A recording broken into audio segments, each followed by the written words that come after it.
memilih pemimpin, kita hanya melihat gojekannya gimana, narinya bagaimana, tidak melihat karakternya, tidak lihat pemimpinnya, tidak melihat prestasinya, maka kita nggak mau black campaign, kita sampaikan fakta. Nah, ini yang demo ini yang betul sekarang menjadi perhatian dan menarik perhatian para anak muda, itu tumbuh secara organik loh. Bukan kami yang bikin ini demo, bukan. Dua-duanya perlu. Kalau cuma gagasan tapi tidak ada gimmicknya, nggak akan ada yang beli. Tapi kalau gimmick nggak ada gagasan, ya tidak mencerdaskan.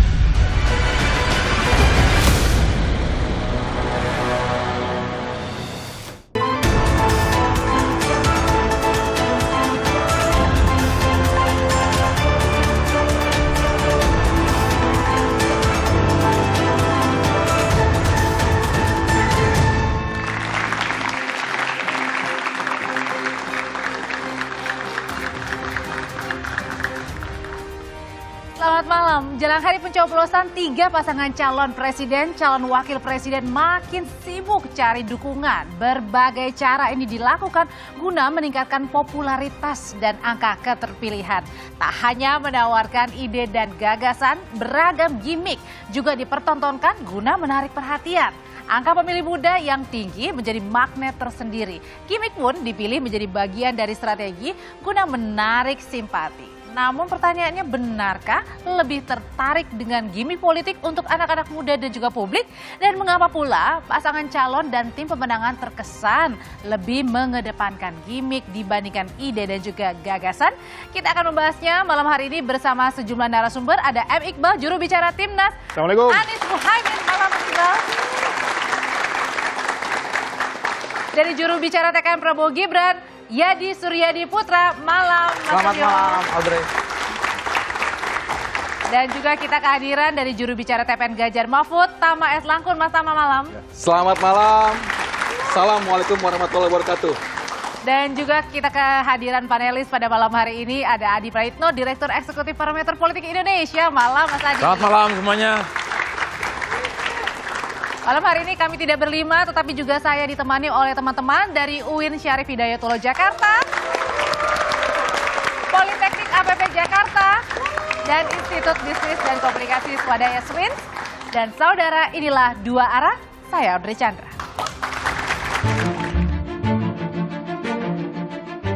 Berbeda dengan 2 pilpres sebelumnya yang panas dan keras, gimmick politik lebih banyak mewarnai kontestasi kali ini. Lihat saja gimmick paslon nomor urut 1 dengan Men in Black-nya. Paslon nomor urut 2 dengan gimmick gemoynya. Sementara paslon nomor urut 3 juga viral karena gimmick salam 3 jari dari The Hunger Games. Masing-masing paslon berusaha menarik perhatian dengan beragam gimmick yang ditawarkan dan berharap mendapat dukungan, khususnya dari pemilih muda. Presentasinya besar di pemilu 2024, ya itu ada sekitar 56,45% ya dari 247 jutaan pemilih di Indonesia. Jadi kalau lihat konfigurasi pemilih muda, itu memang keinginan untuk membincang politik itu mungkin jauh lebih rileks, jauh lebih santai. Kerap kali kemudian gimmick masuk ke wilayah persepsi mereka. Saling sindir antar tim pemenangan Capres-Cawapres pun tidak terhindarkan. Masa untuk memilih pemimpin, kita hanya melihat gojekannya gimana, narinya bagaimana, tidak melihat karakternya, tidak lihat pemimpinnya, tidak melihat prestasinya, tidak melihat keluarganya. Nah, ini namanya diferensiasi, ini kontrasting. Dan saya sangat prihatin untuk memenangkan demokrasi, persaingan demokrasi ini. Sekarang lebih banyak gimmicknya. Sekarang ada istilah gemoy, santuy. Seakan-akan yang bisa memimpin negeri ini adalah mereka yang gemoy. Tapi serangan ini justru disindir balik oleh tim TKN Prabowo Gibran. Paslon kita ini gimmicknya cuma satu, joget saja. Hanya joget saja. Ya kan, alhamdulillah gimmick satu tapi diterima publik. Sementara paslon yang lain gimmicknya banyak nggak diterima dengan publik. Nah, Wakil Presiden Maruf Amin ikut bersuara merespon soal gimmick para Capres-Cawapres ini. Jadi kalau yang ditonjolkan gimmick itu, ya saya kira itu tidak betul. Dan tinggal saya kira para pemilih sudah tahu kan, nanti siapa yang punya gagasan yang bagus untuk membangun bangsa ini. Di sisi lain, pemilih muda juga kelihatan mulai jengah dengan gimmick-gimmick yang bermunculan karena mereka ingin mengetahui gagasan yang diberikan. Kampanye sudah diselenggarakan, belum terlihat secara nampak substansi masing-masing kontestan di ruang-ruang publik. Kebanyakan hanya gimmick.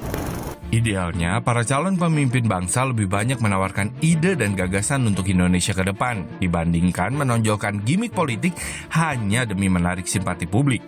Karena negeri ini butuh pemimpin yang bisa membuat rakyatnya sejahtera, bukan cuma bisa tertawa.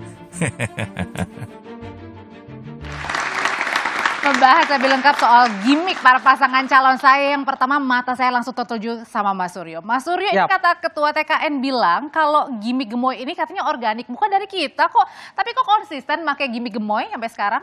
Jadi Mbak Audrey asik ya Prabowo ya. Coba jujur Mbak Audrey, menggemaskan orangnya. Itu, jangan tanya saya. Itu layaknya kalau seperti boneka, coba teman-teman mahasiswa lihat. Itu kayak pingin kita peluk, pingin kita gitu kan. Menggemaskan Prabowo itu.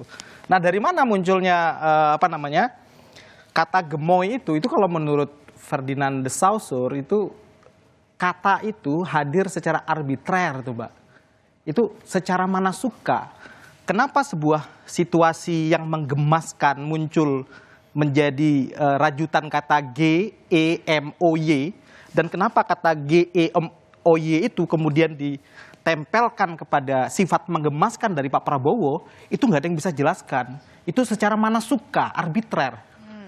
Nah, kami sendiri tidak pernah itu meng-create sebuah gimmick, meskipun gimmick bukan sesuatu hal yang tabu di dalam politik. Gimmick adalah bagian dari strategi marketing orang. Tetapi untuk kata gemoy itu betul-betul sesuatu yang lahir dari percakapan masyarakat. Tapi kalau gitu sampai sekarang berarti yang diingat orang hanya gemoynya dong, visi misinya? Oh, hari-hari Pak Prabowo itu berbicara tentang visi misi, Mas Gibran keliling, mendengar semua, menyerap semua apa yang dikatakan oleh masyarakat itu, dan kemudian berbicara tentang program-programnya.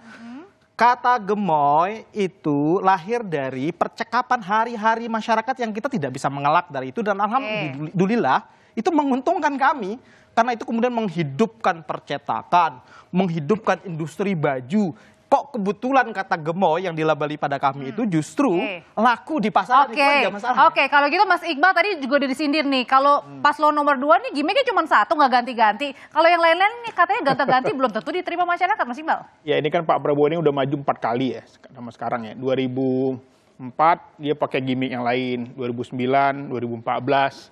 Jadi memang dia berusaha merubah citranya. Karena dulu kan dia gebrak-gebrak meja, ya ternyata nggak berhasil. Jadi memang ini bukan natural. Sama seperti Gibran maju, itu kan by design, tapi seolah-olah natural, kira-kira begitu. Jadi memang ini adalah gimmick yang didesain untuk mengaburkan karakter aslinya. Yang namanya juga usaha, Mbak, biarin aja nggak apa-apa. Emang karakternya seperti apa sih? Ya dulu yang gebrak-gebrak meja itu. Oke. Terus artinya sekarang ini pengen diterima sama publik maksudnya? Ya namanya juga usaha. Tapi kan yang namanya karakter tuh nggak bisa berubah dengan cepat. Emang benar tuh, Mas Suryo, ini cuma merubah doang dari sifat aslinya. Jadi gini Mbak Audrey, saya kira perjalanan karir politik Pak Prabowo dari seorang militer, kemudian ikut di dalam demokrasi, mendirikan partai politik, menunjukkan beliau sebagai seorang demokrat sejati, timeline yang betul-betul bisa dibaca oleh orang hadir di berbagai literasi. Orang semua tahu Pak Prabowo itu bukanlah orang yang bisa diatur-atur untuk bertindak di luar kesadarannya.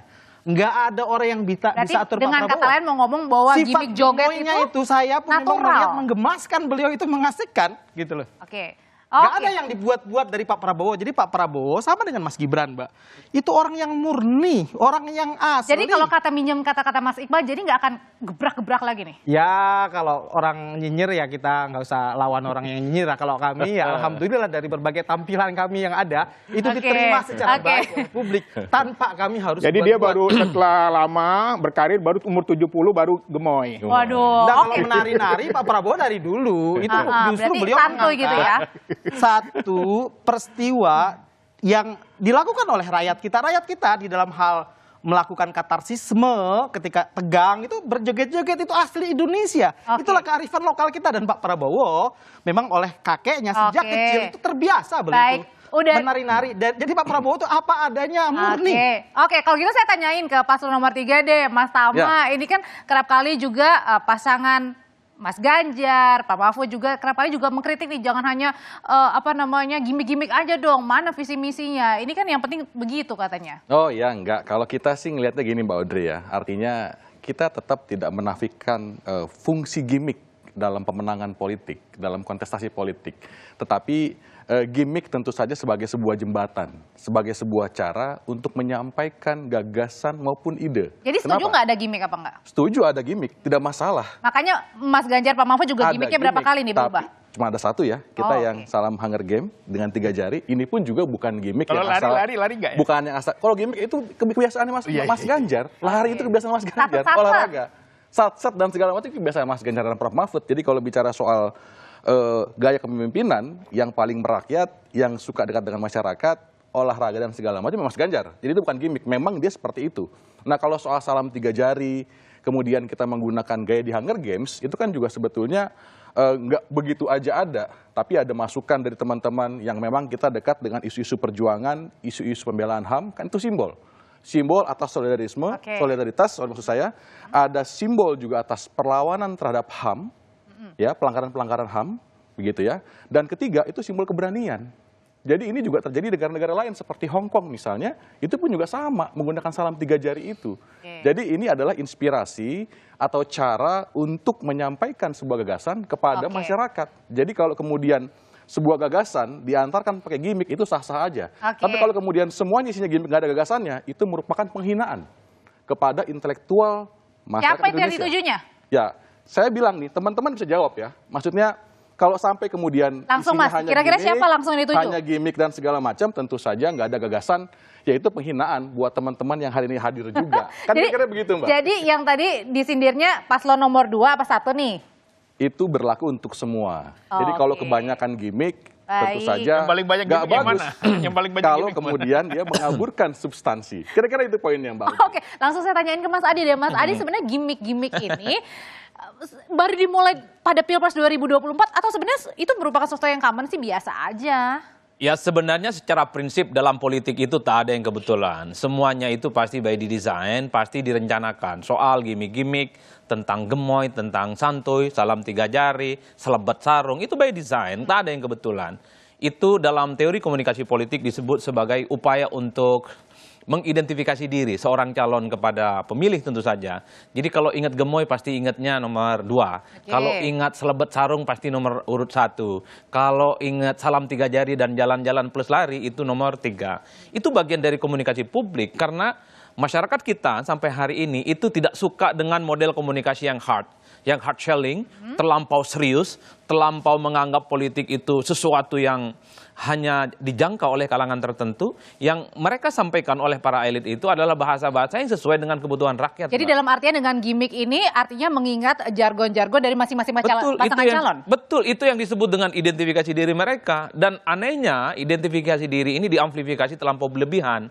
Sehingga visi misi dan gagasan besar, baik yang disampaikan ke KPU ataupun dalam debat-debat yang disampaikan secara terbuka, seakan-akan tertutup oleh gimmick-gimmick ini. Saya rasa-rasanya baru nemu Pilpres itu banyak gimmicknya di kita. Tertutup atau memang kurang gagasan dari masing-masing? Kurang. Apa yang bisa kita harapkan? Masa kampanye kita terbatas 75 hari. Ketemu orang juga terbatas. Dialog terbuka juga terbatas. Apa yang kemudian bisa disampaikan kepada publik? Itu untuk semua paslon atau salah satu paslon? Semua paslon kok. Kalau kita mau jujur sebenarnya, paslon-paslon itu kan kalau ketemu masyarakat ngomongnya pendek-pendek. Baru janji-janji yang selangit itu, yang serba gratis. KUA gratis, makan gratis, susu gratis, kuliah gratis. Nyindir siapa nih? Sunat gratis, semua gratis. Mas Adi kayaknya nyindir ya. Kalau ikut siapa? di acaranya Mas Ganjar, Prof Mahfud, saya rasa panjang banget itu debatnya. Panjang diskusinya, nggak ada cuman saya selesai, saya pulang dulu ya. Nanti yang lain aja yang jawab. Nggak gitu. Ada yang memang panjang tapi ada juga yang pendek. Yang ingin saya katakan yang pendek siapa? Soal gimmick dan nggak gimmick ini kan tergantung bagaimana elit sebenarnya menyampaikan kepada publik. Jadi kalau ada calon presiden dan wakil presiden yang ngomongnya pendek-pendek, jangan lagi. Ajaklah dialog masyarakat. Jadi politik kita ini kan bukan soal menang-menangan. bukan hanya karena elektabilitasnya paling tinggi, nggak perlu ngomong dan nggak perlu dialog sama orang lain.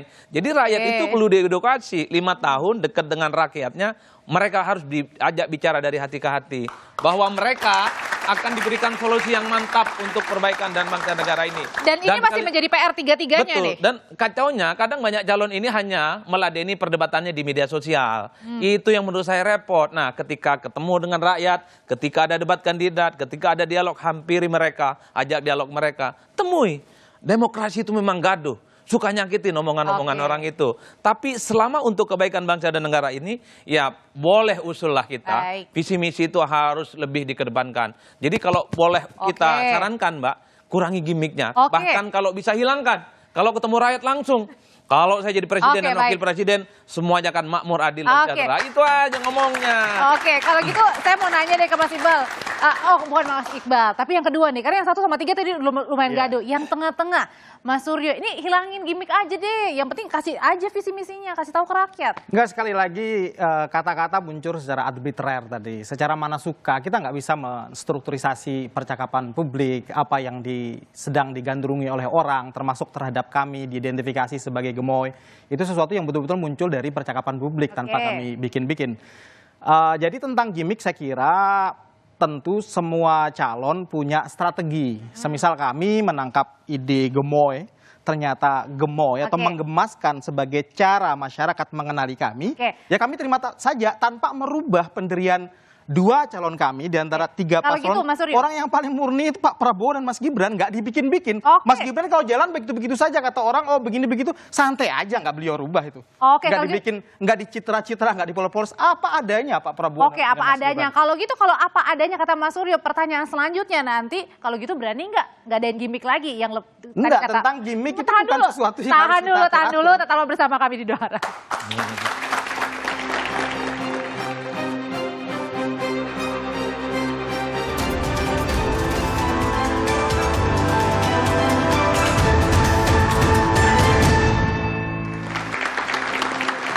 Jadi menyambung pertanyaan sebelumnya, Mas Suryo. Jadi berani apa nggak kalau dibilang tadi natural, kok nggak ada yang diubah-ubah gitu ya, memang sudah natural begitu. Jadi pertanyaannya, berani nggak? Jangan pakai gimmick. Ya, justru karena natural, maka Pak Prabowo itu apa adanya. Sekali beliau joget, by bentuk tubuhnya memang menggemaskan, masa harus merubah, harus diet, begitu kan nggak mungkin.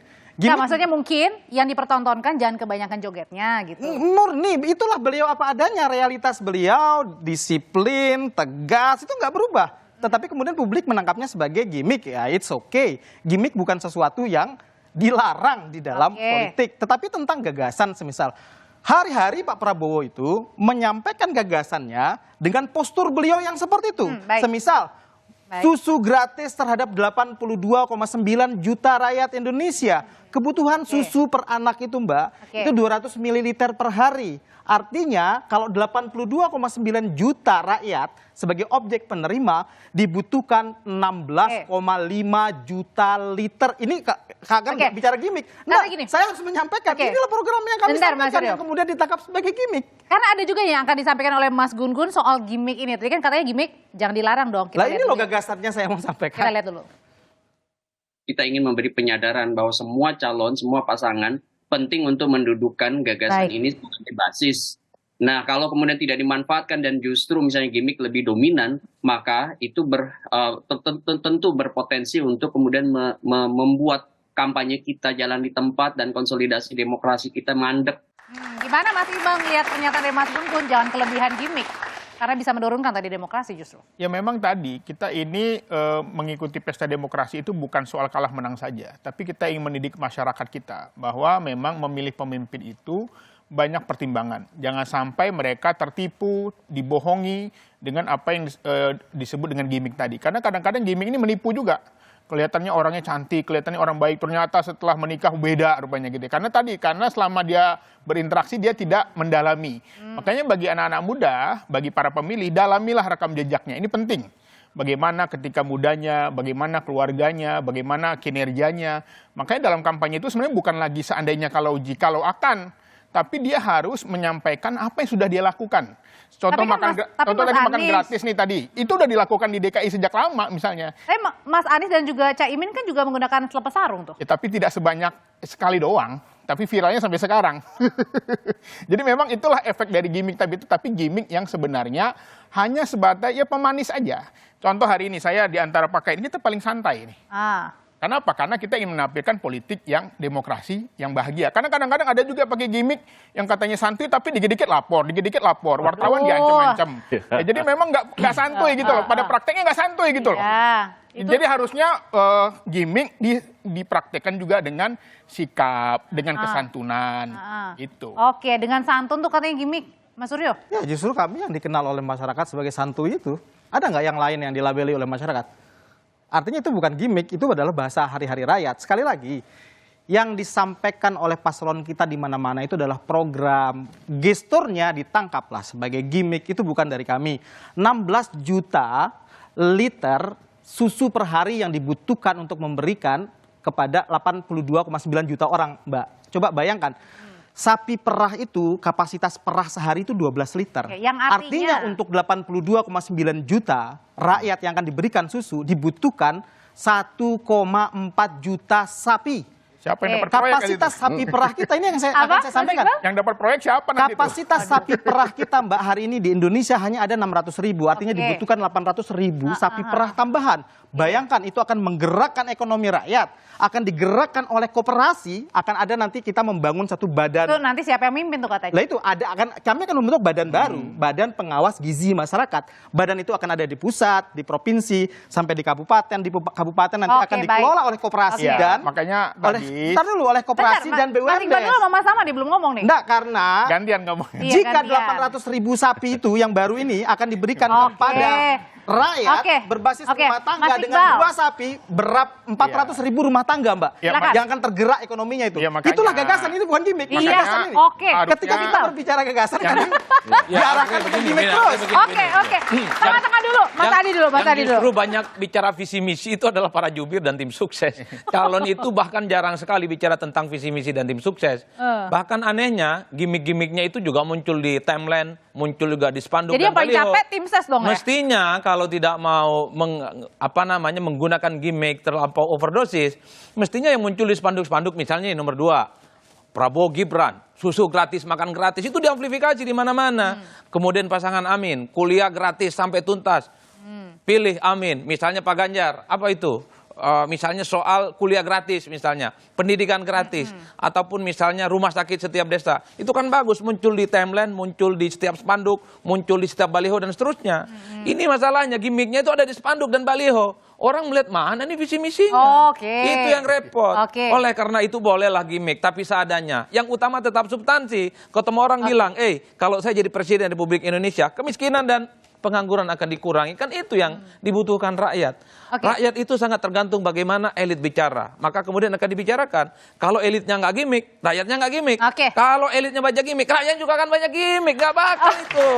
Mas Ahmad sebenarnya kalau misalnya tadi katanya Mas Adi bilang ya, ini yang banyak ngomong kayaknya jubir-jubirnya nih, bukannya paslonnya nih. Iya, sebagai sebuah masukan dari Mas Adi, boleh-boleh saja ya. Tadi soal pemasangan baliho dan segala macam. Tapi pada faktanya, saya sendiri sering, Mbak, mengantarkan Mas Ganjar, mengantarkan Prof. Mahfud itu diskusi dimanapun. Dengan kelompok keagamaan, dengan kelompok-kelompok mahasiswa, dan kita bicara soal gagasan. Misal kita bicara soal bagaimana kemudian agar ada 10 juta rumah hunian untuk pasangan muda. Dari mana anggarannya? Bagaimana investasinya? Dan lain sebagainya. Itu kita bicarakan panjang lebar. Kita mau ngomongin soal misalnya ketahanan pangan. Bagaimana caranya? Dari mana kita bisa dapatkan hal itu? Dari mana modalnya dan lain sebagainya? Termasuk kita bicara IKN misalnya. Gimana cara kita mendapatkan investasi? Kita bicara panjang lebar. Artinya perdebatan-perdebatan yang sifatnya spesifik tentu datang dan ada itu di ruang-ruang yang memang kita ketemu dengan mahasiswa. Jadi nggak setuju ya kalau tim sesnya lebih banyak? Jadi saya rasa tidak semua nggak bicara soal yang ada di baliho saja. Karena pada faktanya hal itu dilakukan dialognya. Dan saya rasa salah satu paslon yang nggak pernah kabur dari undangan-undangan dan ada alasan untuk tidak datang, saya rasa itu adalah Ganjar dan Mahfud. Dan kemudian kalau ada pertanyaan akan diikutin. Jadi Termasuk misalnya yang kabur dari undangan itu siapa? Kalau Kompas tanya misalnya, kenapa? Kompas tanya apa nih? Kan nggak gitu kan? Silakan. Nggak santai banget ya, nggak santai banget ya. Kenapa Mas Iqbal? Artinya, Ya jadi makanya ada pantunnya. Apa Makan tuh? ketupat di Cibubur. Cakep. Kalau debat jangan kabur. Nah, itu dia. Waduh. Saya jawab dengan pantun. Kata nyinyir tak perlu dilawan. Cakep. Kesucian hati perlulah dipagar. Cakep. Yang murni akan abadi terjaga. Yang murni akan abadi terjaga. Iya. Yang palsu akan terbakar mati. Pemilihan retorik ini itu banyak langsung arah ke palsunya. kanan Jadi gini, loh. saya melihat kalau natural contoh ya, natural itu kalau calon itu spanduknya beda-beda, itu natural. Berarti orang rakyat buat sendiri.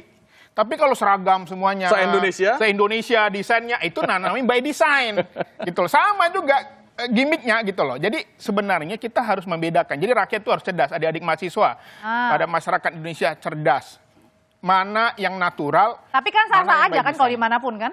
Ya tapi memang itu menunjukkan bahwa semuanya by design. Oh. Hari ini rame nih para influencer menunjukkan WA tawaran untuk menjadi influencer salah satu paslon dengan bayaran yang mahal gitu loh. Padahal ada yang bilang, oh saya follower cuma 5.000 tapi dibayar mahal gitu ya. Ini menunjukkan bahwa sebenarnya tidak natural. Oke, Ini baik. semuanya by design. Oke, karena semuanya sudah ngomong nih sama bapak-bapak, saya mau kasih kesempatan buat yang muda-muda nih. Sebenarnya yang muda-muda ini suka yang kayak gimana? Gimmick atau lebih menyerap aspirasi dari visi misinya paslon? Siapa? Silakan. Ada yang tanya? Dari yang belakang? Oke, silakan perkenalkan namanya, dari universitas mana? Nama saya Bagas Rizky Artanto, saya dari Universitas Islam Negeri Syarif Hidayatullah Jakarta. Boleh kasih tepuk tangan teman-teman? Pertanyaannya Mas? Pertanyaan saya untuk malam ini adalah, apakah dengan melakukan gimmick akan meningkatkan elektabilitas dari para paslon? Dan memang jika iya, gimmick itu dapat meningkatkan, apakah kalian sebagai para juru bicara para paslon tidak takut bahwa gimmick tersebut akan meng-overshadow achievement atau pencapaian daripada para paslon? Terima Oke, kasih. ini tujuannya ke siapa nih? Tujuannya untuk semuanya paslon tiga-tiganya. Oke, luar biasa tepuk tangannya. Ini dalam ya pertanyaan mahasiswa. Saya mau ke Mas Tama dulu deh. Jawabannya apa Mas? Ya cerdas. Itulah contoh pertanyaan yang bagus dan berkualitas. Artinya orang-orang seperti Bagas, mahasiswa seperti Bagas itu perlu jadi contoh. Dia tidak mau terjebak sama yang namanya gimmick. Dia akan kemudian fokus pada apa substansi yang mau disampaikan. Meskipun lagi-lagi kita nggak menolak gimmick kok. Kita nggak kemudian mau kabur bahwa kita nggak perlu gimmick, nggak juga. Tapi yang paling penting adalah ketika ada pertanyaan dijawab sebaik-baiknya, ketika ada visi misi sampaikan sebenar-benarnya. Sehingga tadi tidak mengelabuhi sifat aslinya, karakter aslinya, ini yang menurut saya penting. Jadi itu menurut saya pertanyaan atau pernyataan itu yang kemudian harus diamplifikasi begitu ya kepada semua mahasiswa, generasi-generasi muda yang memang hari ini akan menjadi pemilih yang cukup dominan di 2024. Mas Suryo? Iya, jadi sekali lagi gimmick itu respon, bukan sesuatu yang kalau khusus kami ya, kalau mereka berdua memang diciptakan gimmicknya karena tidak ada sesuatu hal yang ditangkap oleh pasar secara baik dan diterima oleh pasar. Kalau kami kebetulan gimmicknya diciptakan oleh rakyat.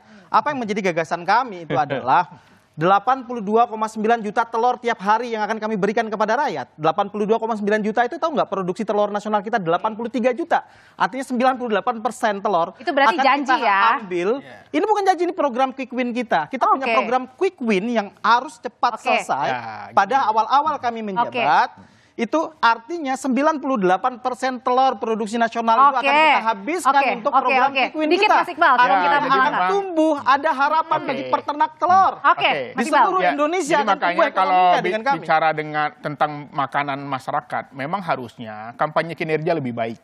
Jadi Pak Prabowo harusnya jelaskan dong gimana kabarnya food estate yang terbengkalai, ya diganti jagung yang ternyata pakai polybag, ya kan polybag, ya kemudian bagaimana lahan-lahan yang sudah diporak-porandakan itu, harusnya itu dulu diselesaikan, baru bicara yang lain. Karena kinerja kayak Mas Anies dia bicara, saya sudah buat Tebet Ekopark, dia buat makan gratis buat rakyat, itu semua udah dilaksanakan gitu. Jadi kan sudah menjabat, harusnya bicara, jangan lagi bicara prestasi orang lain, prestasi kita dong selama menjabat. Jadi orang bisa mengukur kinerjanya, bukan lagi gagasan.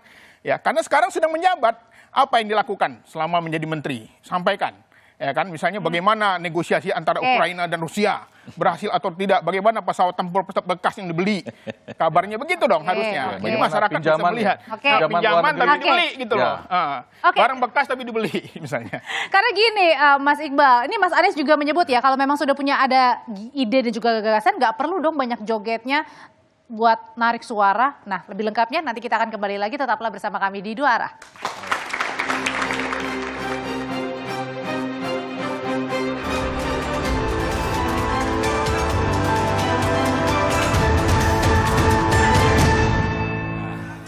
Kalau gagasan ada, ide ada, rencana ada, maka tak perlu banyak berjoget.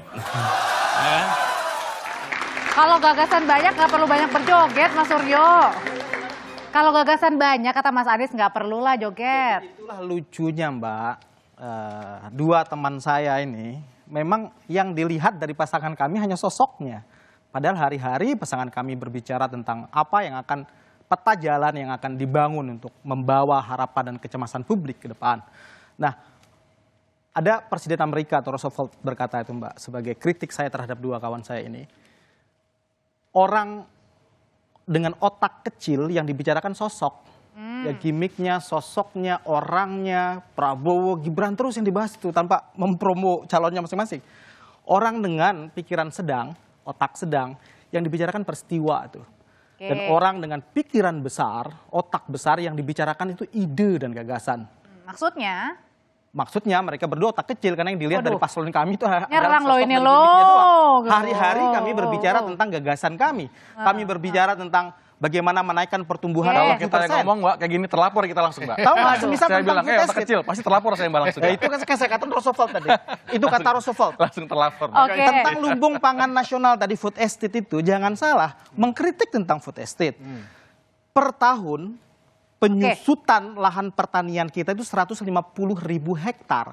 Sementara pertumbuhan jumlah mulut orang yang lahir, ntar dulu saya sampaikan gagasan saya, karena tadi kritik gimmick. Ini memang setiap tahun Mbak, penambahan jumlah mulut orang yang lahir itu 3 juta. Semakin kecil lahan pertanian kita. Berhasil atau enggak? Lumbung pangan nasional berhasil apa enggak pertanyaannya Mas? Food estate berhasil atau enggak? Sama sekali belum dijalankan. Bilang aja belum berhasil. Belum dijalankan. Belum berhasil. Belum ada 1 rupiah pun uang negara yang masuk ke Kemenhan untuk menjalankan food estate. Belum ada. Itu baru ada anggaran di Kementerian PU untuk pembukaan lahan saja. Itu belum dijalankan. Dan tidak mungkin di tengah lahan yang semakin sempit, kita itu bukannya berpikir program tentang ini udah ada beberapa tahun yang lalu. Tradisional. Dan sekali lagi, Mas Iqbal itu tidak membaca visi misinya. Satu-satunya visi misi yang tidak ada, yang tidak berbicara tentang food estate, Mas Iqbal, hanya Mas Tama.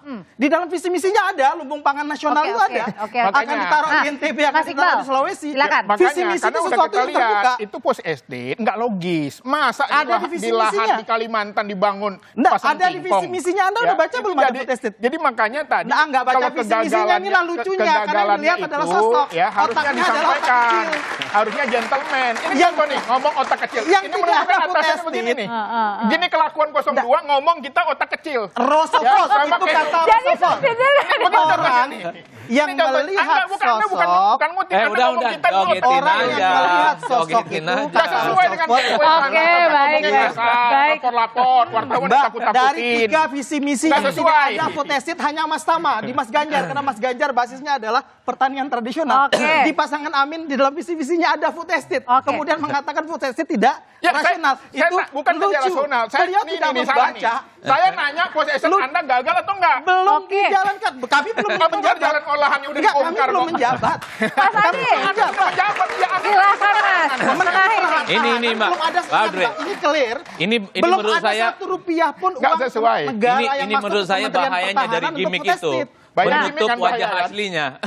Bahaya dari gimmick itu Mas Suryo, wajah aslinya. Mas Anies, Mas Suryo. Itu yang kemudian yang kita takutkan. Visi-misinya mau kritik food estate. Di dalam visi-misinya ada food estate. Saya nanya. Iya. Sudah saya jawab belum ada. Coba sesuai gimmicknya. Logitin aja coba. Bawa sebelum aja. Oke, ini sampai malam belum harus tahu bahwa orang yang gemo-gemo itu bohong itu. Itu aslinya itu kan industrinya keluar lagi kan yang dibicarain sosok terus. Karena buktinya dia ngomong terus. Oke, Mas Adi. Setidaknya kita baca. Ya, itulah. Kita dulu baru ini contoh. Itu simulasi debat hari pertama. 2 sama 1 ribut ya. Nah, ini santai, ini Fokus santai. ke- ngomong orang fokus sama visi misi. Itu kata Nyerang duluan. katanya Salah, dulu. bukan Kalau Anda bilang dua orang kota kecil, salah. Kalau pernah nulis skripsi itu ada yang namanya Bukan, footnote. nggak ada kututan. Ketika kita tulis footnote itu sesuatu yang bukan dari Enggak. kita. Itu adalah perumpamaan bagi orang yang Memang berbicara bahaya, tentang sosok. memang gimmick itu bahaya, Mbak. Bahaya. Bahaya betul. Itu Kenapa? membohongi. Dan yang paling bahaya nggak baca visi misi, kritik visi misi orang gitu. Apa yang ditanya akhirnya dijawabnya beda. Kita nanya Kemenhan bagaimanapun ST-nya ditanya, Anda juga ada gimana sih? Tadi sudah dijawab. Jangan sembung bawa golong. Belum ada satu Oke, hati-hati bicaranya. negara. Hati-hati bicaranya. Oke, Mas Adi. Silakan Mas Adi. Ya, secara prinsip, kalau mau jujur sebenarnya, inilah bahayanya banyak gimmick itu. Selalu menutupi hal-hal yang terjadi pada semua paslon. Ngomongnya santuy, ngomongnya politik bersahabat. Tapi- Ini mau kelahi-kelahi kok gimana? Wah, biasa Ini mau itu kelahi, memang biasa, tapi kan nggak bagus. Gagasan secara utuh yang diinginkan oleh masyarakat sampai kepada mereka, itu nggak sampai. Karena substansinya nggak ada yang disampaikan. Semuanya berebut paling klaim, semuanya berebut siapa yang paling benar. Kalau soal bicara tentang visi misi, kalau mau jujur Audrey, hampir semua calon presiden, hampir semua calon kepala daerah dan anggota dewan, pasca reformasi sampai sekarang bisa dihitung. Semua visi misinya berapa persen yang dijalankan. Nyaris nggak ada yang separuh.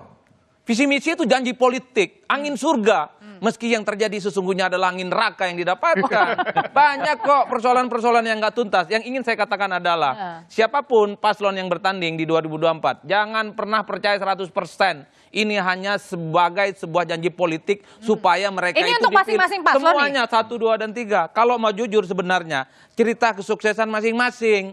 Apa yang sudah dilakukan. Ganjar itu gubernur Jawa Tengah 2 periode. Oke. Jelaskan ke publik apa yang sudah dilakukan. Terkait misalnya tentang kemiskinan, tentang pengangguran, dan tentang yang gratis-gratis. Begitupun dengan kubunya Pak Prabowo. Jelaskan apa yang sudah dilakukan oleh Pak Prabowo selama jadi Menhan, selama jadi ketua umum partai, apa yang sudah gratis, apa yang sudah untuk perbaikan bangsa dan negara. Begitupun dengan kubunya Amin, jelaskan apa yang sudah dilakukan oleh Anies dan Muhaimin itu selama jadi pemimpin tentang kemiskinan, tentang ketidakadilan, baru kemudian bicara tentang visi misi. Ini kan problemnya di rekam jejaknya, banyak bolong-bolongnya juga. Ih, bolong-bolongnya semuanya nih. Mas Iqbal, bolong-bolong juga Ya ternyata. karena sekarang begini, kalau indikator kepuasan itu bahwa dia sukses itu apa? Pertama kepuasan. Di Jakarta, Mas Anies itu sebagai gubernur, kepuasan lebih dari 80%.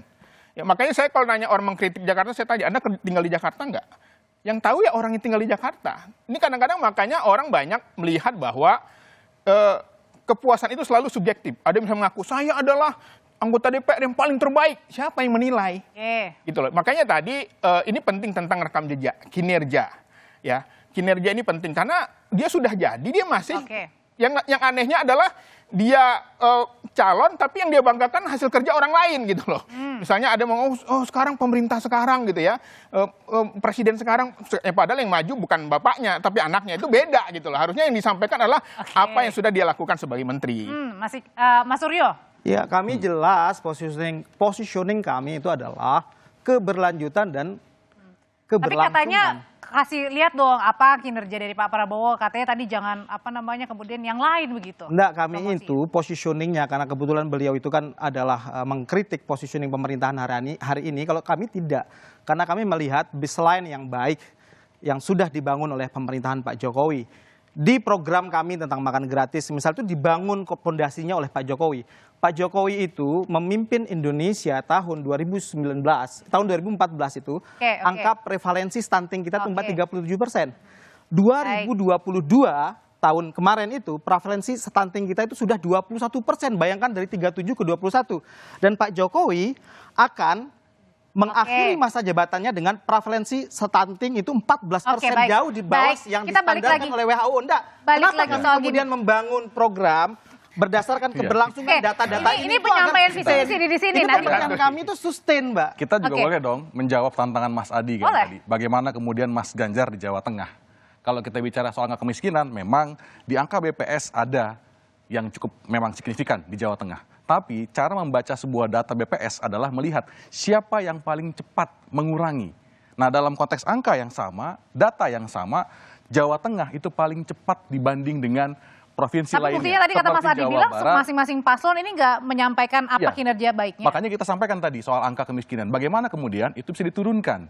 Nah, kita bicara juga misalnya soal program misalnya rumah ya. Kita jalan, Mas Ganjar jalan di Jawa Tengah. Dia ada program beli tanah dapat rumah. Artinya bicara soal subsidi rumah, rumah gratis dan lain sebagainya itu jalan. Udah ratusan angkanya yang dapatkan itu.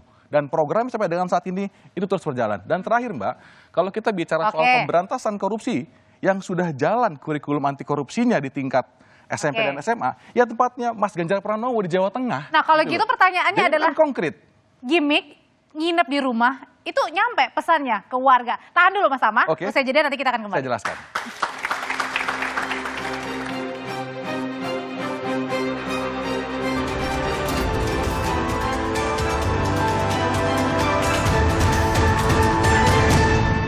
Anda berada di segmen akhir dari Dua Arah. Mas Tama, kalau gitu di sisa kampanye yang ada masih guna ini kampanye nginep di rumah warga.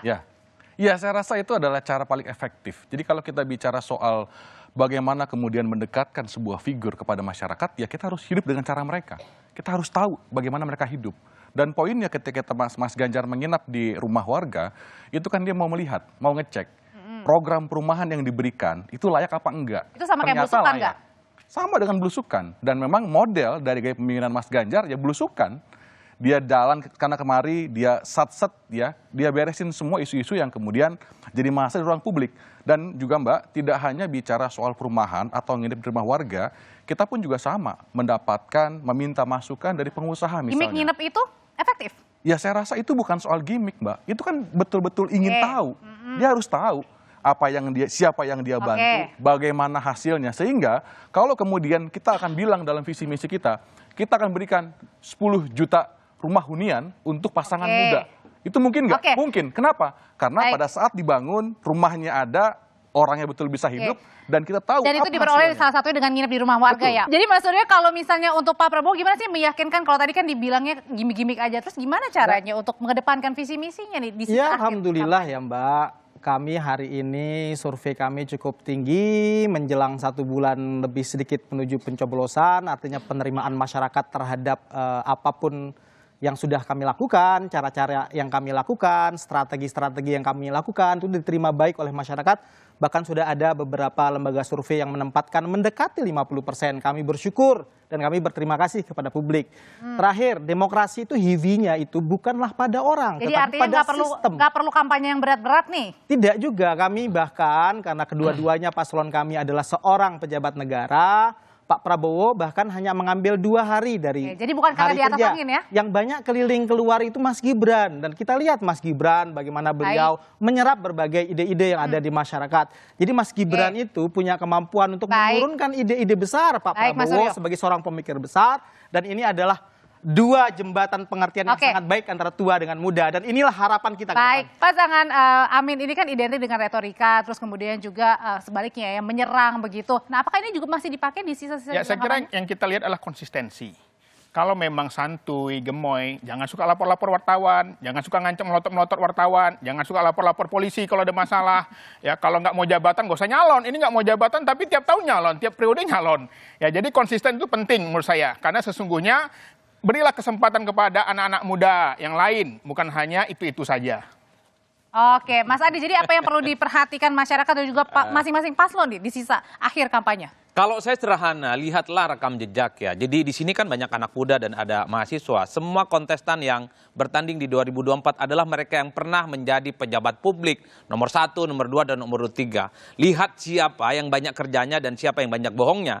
Menurut saya, semua janji politik visi misi, baik yang dilaporkan ke KPU, baik yang disampaikan secara terbuka waktu debat kandidat, ukurannya adalah ketika mereka menjadi pejabat publik. Ganjar, Mahfud MD, kemudian Prabowo, ada Gibran, di situ ada Anies dan Muhaimin Iskandar. Cek di antara sekian banyak calon ini, kira-kira siapa yang banyak ngomongnya dan tidak pernah bekerja. Itulah yang menurut saya mestinya menjadi variabel utama dalam menentukan pilihan politik di 2024. Visi misi itu hanya janji surga. Yang kita khawatirkan visi misi itu tidak dilaksanakan. Orang Madura mengatakan begini, Audrey, biasanya orang pemimpin kalau sudah duduk dia lupa untuk berdiri, Audrey. Biasanya kalau sudah berjanji dia menang, visi misinya lupa, sekalipun penderitaan, kemiskinan dan ketidakadilan itu selalu ada di mana-mana. Itu yang kita takutkan. Nah, oke. Karena tidak ada yang salah sebenarnya dengan gimmick dalam kampanye politik. Karena siapapun ini boleh menggunakannya selama tidak melanggar aturan yang sudah ditetapkan. Selama tidak mendiskreditkan dan menyerang lawan, serta memicu pertikaian dan juga perpecahan. Namun idealnya para calon pemimpin bangsa ini harus lebih banyak mendengarkan dan adu gagasan, lebih banyak juga saling diskusi dan adu argumentasi, lebih banyak menyerap aspirasi untuk modal memimpin negeri ini agar rakyat bisa memilih juga menentukan siapa yang layak memimpin Indonesia 5 tahun ke depan. Saya Audrey Chandra, tetap saksikan Kompas TV untuk mengupdate informasi terkini terutama seputar pemilu 2024 hanya di Kompas TV, independen terpercaya. Sampai jumpa, selamat malam Mas Adi, terima kasih. Terima kasih Audrey. Terima kasih.